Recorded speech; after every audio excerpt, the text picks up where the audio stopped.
Welcome to simply Shenba. இன்னைக்கு நம்ம பாரம்பரிய முறைப்படி தேங்காய் பால் எப்படி செய்யலாங்கிறதாங்க பார்க்க போகிறோம்.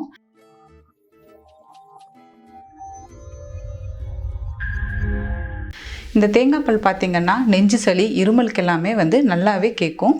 அதுக்கு தேவையான பொருட்கள் என்னென்னு பார்த்திங்கன்னா, அரை மூடி அளவு தேங்காய் எடுத்திருக்கோம், 2 ஏலக்காய், கருப்பட்டி, சுக்கு 1 டீஸ்பூன் எடுத்துக்கோங்க, ஒரு 1/4 ஸ்பூன் அளவு குருமிளகு. இது ஒரு 2 பேத்துக்கு சரியாக இருக்கும் நான் எடுத்துருக்கிற அளவு.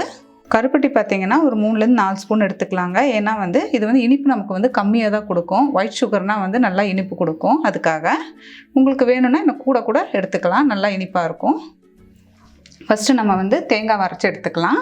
இப்போ ஜாரில் துருவின தேங்காவை சேர்த்துக்கலாம்.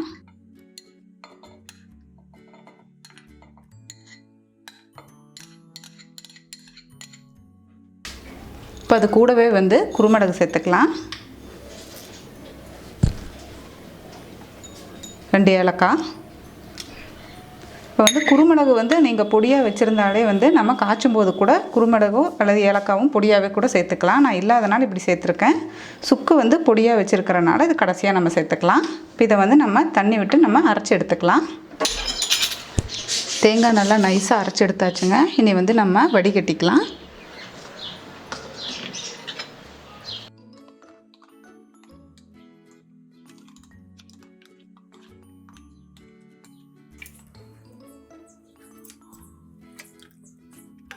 ரொம்ப தண்ணி ஊற்றியும் ஃபில்ட்ரு பண்ண வேண்டாம், கட்டியாகவே இருக்கட்டும். நம்ம அரை மூடி அளவு தேங்காய் எடுத்திருக்கோம், 2 பேத்துக்கு அது போதுமானதாக இருக்கும்.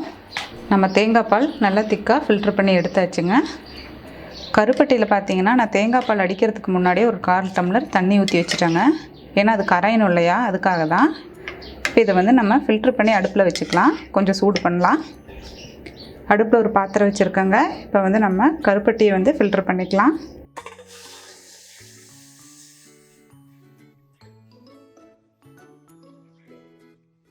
நம்ம முதல்ல தண்ணி ஊற்றி வச்சிட்டோம்னா நமக்கு சீக்கிரமாக கரைஞ்சிரும். இல்லைன்னா நம்ம அடுப்பில் வச்சு அதை கரைய வைக்கணும். அதுக்காக தான். இது கொஞ்சம் சூடாகட்டும். சூடான உடனே நம்ம தேங்காய் பால் சேர்த்துக்கலாம். தேங்காய் பாலும் நம்ம இதில் ஊற்றி கொதிக்க வைக்க வேண்டியது இல்லைங்க. அது லைட்டாக சூடு ஆனதும் இறக்கிட்டால் போதும். அந்த சூட்டோடு குடிக்கிறதுக்காக தான்.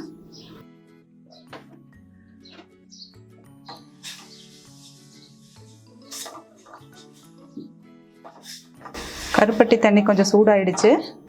இப்போ நம்ம தேங்காய் பால் கூட சேர்த்துக்கலாம்.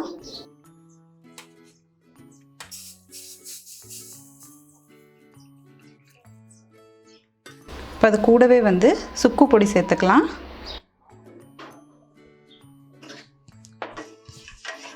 நல்லா கலந்து விட்டுடுங்க. இது பார்த்திங்கன்னா நமக்கு லைட்டான சூடு குடிக்கிற அளவுக்கு இருந்தாலே போதுமானதாக இருக்கும். ரொம்ப கொதிச்சதுன்னா பார்த்திங்கன்னா திரிஞ்ச மாதிரி ஆகிடும். இப்படி தேங்காய் பாலை கொதிக்க விடக்கூடாது. குளிர்காலத்தில் பார்த்திங்கன்னா தேங்காய் பால் அப்படியே எடுத்து குடிக்கிறதுக்கு நமக்கு நல்லா இருக்காது. லைட்டாக இப்படி சூடு பண்ணிவிட்டு குடித்தோன்னா நல்லாயிருக்கும். குழந்தைகளுக்குமே தாராளமாக கொடுக்கலாங்க. அவங்களுக்கெல்லாம் பார்த்திங்கன்னா சீக்கிரமாக சளி சேர்ந்துட்டே இருக்கும். இந்த தேங்காய் பால் பார்த்திங்கன்னா நம்ம ஒன்றும் கொதிக்க வைக்க போகிறது கிடையாதுங்க. அதனால் கொலஸ்ட்ரால் ஆகிடும், அந்த மாதிரியெல்லாம் பயப்பட வேண்டாம். லைட்டாக சூடு ஆன உடனே நம்ம இறக்கிட போகிறோம்.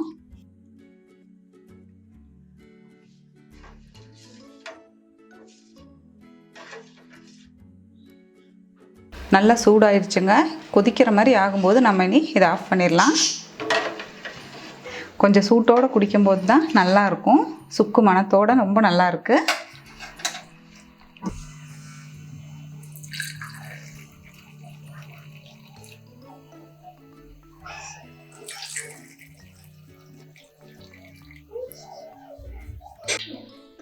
இந்த தேங்காய் பால் பார்த்திங்கன்னா சளி இருமலுக்கு மட்டும் கிடையாதுங்க, உடம்புக்குமே நல்ல ஆரோக்கியத்தை கொடுக்கும். இது ரெகுலராகவே நம்ம டெய்லியுமே 1 டம்ளர் எடுத்துக்கலாம். இந்த வீடியோ உங்களுக்கு பிடிச்சிருந்தா உங்கள் ஃப்ரெண்ட்ஸுக்கு ஷேர் பண்ணுங்கள். இந்த மாதிரி ஹெல்த்தியான ரெசிபீஸ்க்கு சிம்பிளி ஷென்பா சேனலை சப்ஸ்கிரைப் பண்ணுங்கள், லைக் பண்ணுங்கள், கமெண்ட் பண்ணுங்கள்.